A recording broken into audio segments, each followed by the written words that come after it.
قبل ما نبدأ فيلم النهاردة يا ريت ما تنساش تصلي على النبي عليه أفضل الصلاة والسلام، وهنا اشترك في القناة ونفعل الجرس عشان يوصلكم منا كل جديد. ويلا بينا نبتدي العظمة بتاعة النهاردة. بيبدأ فيلمنا بشخص اسمه كارل، واللي بيبقى راكب عربية لونها اسود وواقف قدام بار، وبيبقى مستني بنت اسمها ديفن، فبتيجي وبتركب معاه على طول، وبيبان انهم عارفين بعض. بعد كده بيروحوا مع بعض البيت كارل، وبتدخل ديفن البيت وبتلاقي كتب كتير جدا، فبتحاول انها تسلي وقتها على ما كارل يخلص اللي في ايده، وبتلاقي كتب كتير جدا بتتكلم عن الطب، فبتتفاجئ ان كارل عنده كل الكتب دي برغم انه مش في طب. في نفس الوقت بيكون كارل واقف قدام الدفاية وبيحط فيها سيخ حديد وبيسخنه، وبيستنى ديفن وهي خارجة من الأوضة وبيضربها بالسيخ في بطنها، وبيعلقها على الحيطة بالسيخ اللي ضربوا بيها. بعدين بيروح يتفرج على التلفزيون وبيلاقي الشرطة بتدور على القاتل اللي بيخطف البنات، والشرطة بتبقى شاكة في واحد ممرض اسمه داريل، لكنهم دوروا وراه ومعرفوش يمسكوا عليه حاجة،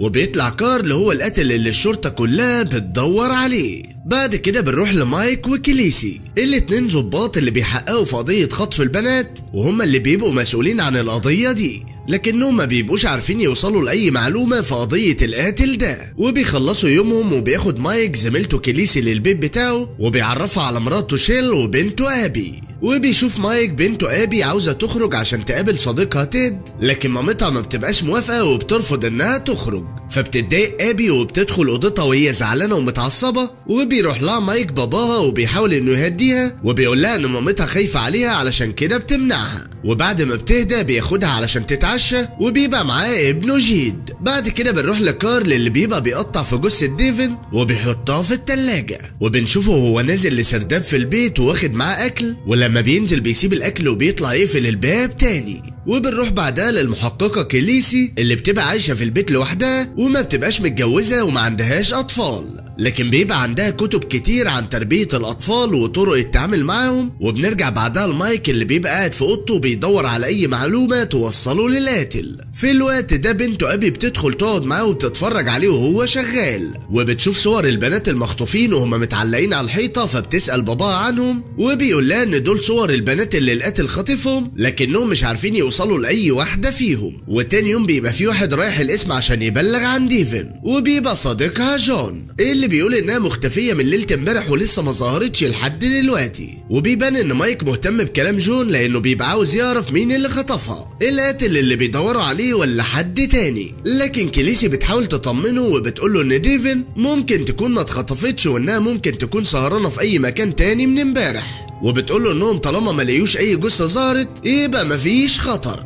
وانها ممكن ما تكونش مخطوفة ولازم يهتموا بقضية تانية اهم من دي. بس مايك ما بيهتمش بكلامها وبيروح يدور عليها بنفسه، وبيروح يراجع الكاميرات اللي في الشارع اللي كانت فيها اخر مرة، فبيعرف ان كان معاه واحدة صاحبتها، ولما بيبحث عنها بيلاقيها كريستال، وبيلاقي العربية كان لونها اسود وليها نمر مش ظاهرة في الكاميرا. وبنروح بعدها لكارل اللي بيبقى رايح يقابل الممرض داريل اللي كانت الشرطة ماسكاه وبيدوروا وراه، وبنشوف كارل وهو بيدي لداريل ورقة مكتوب فيها أدوية علشان يجيبها له من المستشفى، لكن داريل بيبقى خايف ومش عاوز يكمل معاه في الجرايم اللي بيعملها، فبيفرجوا كارل على فيديو ليه وهو بيقتل بنت، وبيهددوا انه لو ما جابش ليه الادويه هيبلغ عنه الشرطه، فبيخاف داريل وبيوافق انه يجيب له الادويه علشان ما يبلغش عنه. وبنروح لمايك اللي بيبقى بيحقق مع كريستال اللي بتقول له ان اخر مره شافت فيها ديفن وهي بتركب العربيه مع واحد، وبتقول له ان العربيه كان لونها اسود وبتدي له النمر بتاعتها، فبتاخدها منها كليسي علشان تشوف مين صاحب العربيه. بعدها بيبقى داريل في المستشفى وبيحاول انه يسرق الادويه علشان يديها لكارل. وبنرجع لمايك اللي بيبقى قاعد في المكتب بيبحث في القضية، وبيتصل بمراته شيل وبيقول لها انه مش هيقدر يرجع الليلة يتعشى معاهم، وده لانه عنده شغل كتير. لكن شيل مراته بتقول له ان ابي عاوزة تخرج غصب عنها، لكنها منعاها وهي متعصبة جامد وعمالة تزعق. في الوقت ده ابي بتكون سامعاها وهي بتتكلم مع باباها، فبتتعصب وبتدخل تتصل بحبيبها تيد، وبتقوله انها هتروح له المطعم اللي هو شغال فيه وهو لازم يستناها. وبيبقى مايك وكليسي بيبحثوا عن نمرة العربية اللي اديتها لهم كريستال، وبيكتشفوا ان في 89 عربية لونهم اسود مسروقين قريب، فراحوا للمدير بتاعهم وقالوا له ان في 89 مجرم سرقوا عربيات لونها اسود، وهي وهنا البحث بتاعهم بيبدأ يصعب اكتر، لانهم محتاجين يدوروا على 89 مجرم كلهم ويشوفوا مين فيهم المجرم اللي بيدوروا عليه. بعد كده بنروح لداريل اللي بيبقى رايح لمطعم علشان يقابل كارل وبيديله الادويه اللي سرقها، ولما داريل بيشوف عربيه كارل جايه قدام المطعم بيخرج عشان يديله الادويه اللي معاه. وقتها بتوصل ابي للمطعم وبتقابل تيد اللي بيقول لها انه لازم يقطع علاقته بيها وما يعرفوش بعض تاني علشان يركز في دراسته. لكن ابي بتتعصب وتتضايق وتخرج بره المطعم تولع سيجاره. في الوقت ده بيشوفها كارل وهي واقفه وبيروح يتكلم معاها وبيعرض عليها تركب معاه العربيه، وبتوافق ابي وبتركب معاه فعلا، وبيلاقي تيد تليفون والجاكيت بتاع ابي، فبيخرج علشان يديهولها لكنه ما بيلاقيهاش، وبيشوف العربيه السوداء وهي ماشيه. بعدين بيكون كارل وصل للبيت وبياخد ابي وبيربطها وبيفتش في هدومها وبيلاقي المحفظه بتاعتها وبيشوف جواها صوره ابي مع باباها، وبيكتشف انه خطف بنت ظابط.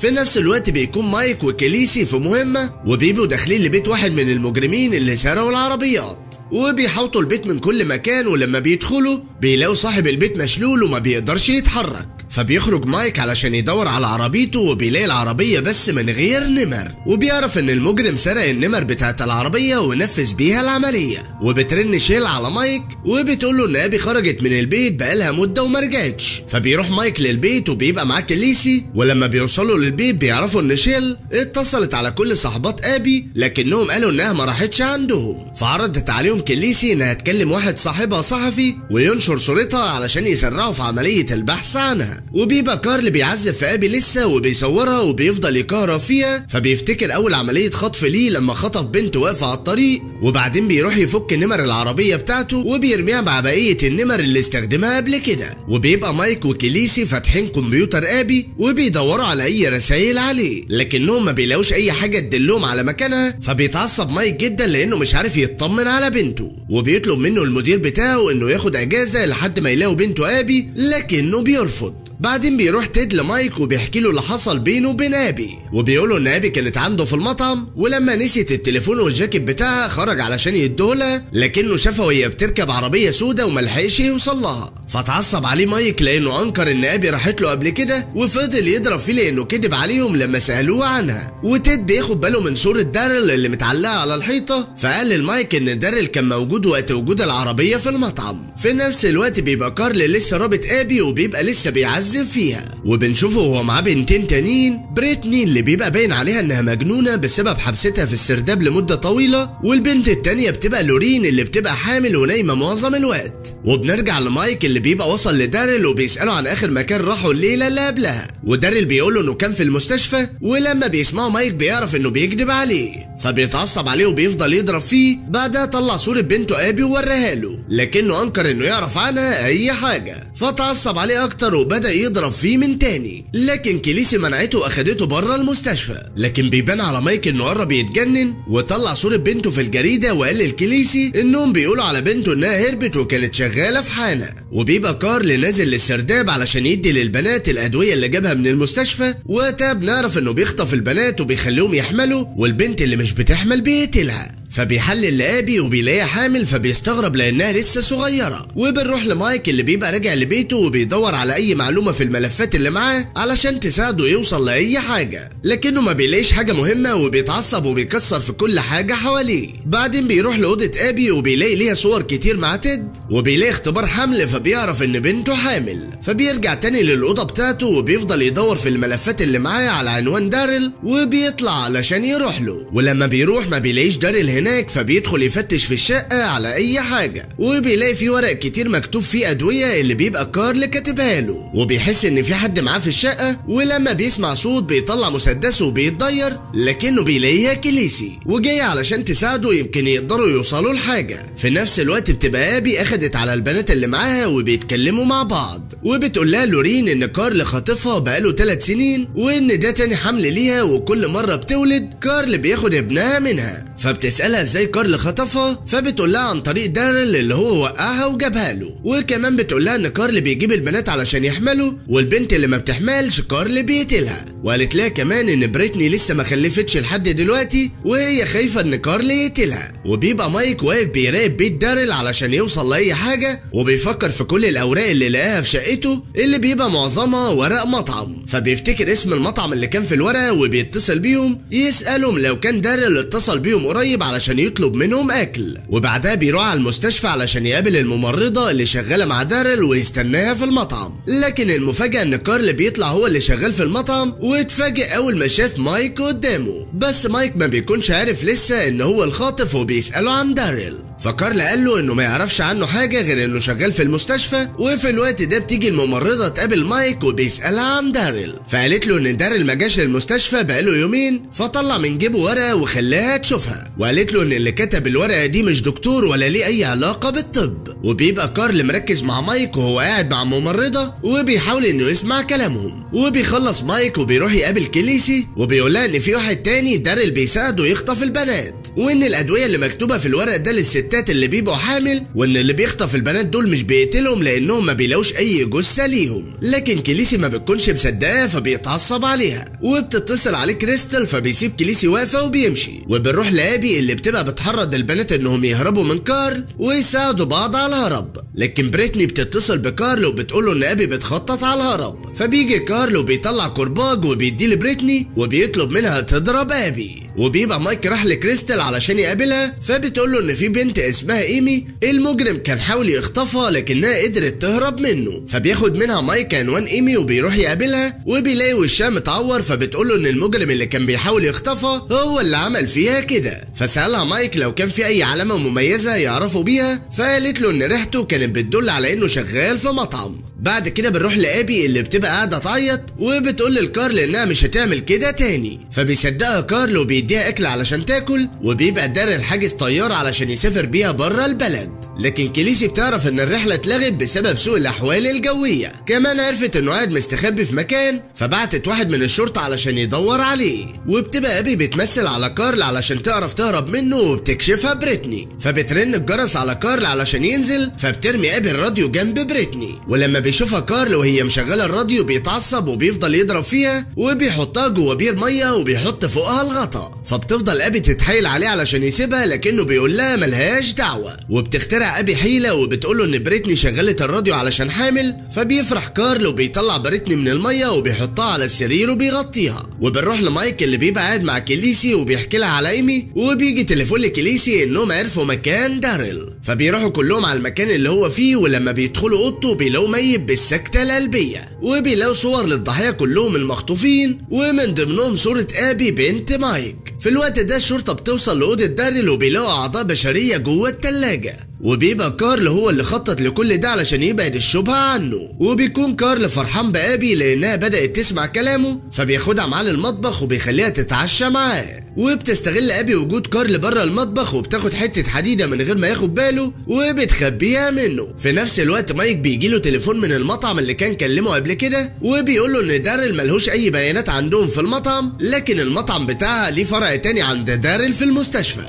فبيفتكر مايك الشاب اللي قابله في المطعم بتاع المستشفى وبيعرف ان هو القاتل. فجري على عربيته وطلع الملفات اللي معاه وفتش عنه ولقى ان اسمه كارل. كمان اتاكد ان هو القاتل لما افتكر كلام ايمي وهي بتقول ان ريحته كان شغال في مطعم. فركب العربيه واخد معاه كيليسي وبيجروا بسرعه علشان يروحوا على بيت كارل. وبيبلغ كيليسي المدير بتاعهم بمكان كارل وانهم يروحوا لهم بسرعه علشان هو المشتبه فيه. وبنروح لكارل اللي بيجيله تليفون من حد بيقول له ان الشرطه كشفته وانهم رايحين له على بيته دلوقتي. في الوقت ده ابي بتلاقي تليفون كارل محطوط فبتاخده وبتحاول ترن على باباه، لكن كارل بيشوفها وبيمسكها يضربها، لكنها ردت عليه وضربته بالحديده اللي كانت مخبياه في كتفه. فضربها بالقلم ونزلها القبو من تاني. وبعدها رجع قفل كل الانوار اللي في البيت وخلى البيت بقى كله ضلمه. في نفس الوقت بيوصل مايك وكيليسي لبيت كارل وبيلاقوا كله ضلمه، فبيروح كل واحد منهم لاتجاه مختلف علشان يحوطوه. وبيدخل مايك لأوضة وبيلاقي فيها صور للبنات المخطوفين كلهم. بعد كده بيدخل أوضة بيلاقي فيها حضانات أطفال وبيلاقي جواهم أطفال كتير، وبيشوف آثار دم على الأرض فبيمشي وراها لحد ما بيوصل للقبو. ولما بيحاول يفتحه بيلاقيه مقفول بالقفل، لكنه لقى جهاز محطوط على الباب فشغله وبدأ ينادي على بنته اللي سمعته وبدأت ترد عليه. وابي قالت له ان المفتاح موجود في رقبة كارل. وقتها مايك قال لكيليسي انها تفضل مكانه وهو هيروح يدور على كارل ويجيب منه المفتاح. في نفس الوقت بتكون لورين بتولد وبتحاول ابي تساعدها علشان تولد، وبيطلع مايك للبيت من فوق علشان يدور على كارل اللي بيبقى مستخبي في فتحة في السقف. ولما بيشوف مايك بينزل بالراحة وبيمشي وراه، لكن مايك بيحس بيه. وبتبقى كيليسي في الدور اللي تحت وبتسمع صوت ضرب نار، فبتطلع فوق وبتلاقي مايك قتل كارل واخد منه المفتاح. وقتها كيليسي اخدت بندقية كارل وضربت مايك من غير ما ياخد باله، عشان نعرف وقتها ان كيليسي هي اول بنت خطفها كارل. وبتبقى شغالة معاه وهي اللي كلمته في التليفون، قالت له ان الشرطة جاياله. كمان هي اللي بتكون مسحت كل بيانات العربية من على اجهزة الشرطة وخلتهم يدوروا على مكان تاني. في الوقت ده مايك جمع كل كلامها وافتكر انها كانت بتضحك عليه، وبيشوفها وهي رايحة تطمن على كارل لكنها بتلاقيه مات. وبيحاول مايك انه يوصل للمسدس اللي جنبه، لكن كيليسي بتاخد بالها وبتبعده عنه، وبتاخد البندقية تاني وبتحاول تضربه. فبيقول لها مايك انها تسيب بنته عايشة لانها حامل، فبتضربه كيليسي بالبندقية وبيموت. وبتوصل الشرطة للمكان وبيحرروا البنات، لكنهم ما بيلاقوش ولا طفل موجود في الحضانات، وما بيقدروش يعرفوا ان كيليسي هي اللي ورا كل الجرايم اللي حصلت. وبعد فترة بتبعت كيليسي رسالة لأبي وبتقول لها انها تاخد بالها من نفسها علشان ابنها اللي في بطنها. وبتبقى كيليسي سافرت واخدت كل الاطفال معاها علشان تربيهم. وبنرجع لأبي اللي بتسمع صوت رسالة كيليسي ليها، وبتستغرب ازاي عرفت انها حامل وبتسمع صوت اطفال جنبها. فبتكتشف أبي ان كيليسي هي اللي ورا كل الجرائم اللي حصلت دي. وهنا بينتهي فيلمنا النهارده. اتمنى الفيلم يعجبكم، ويا ريت ما تنساش تشترك في القناة عشان يوصلك كل جديد. وسلام.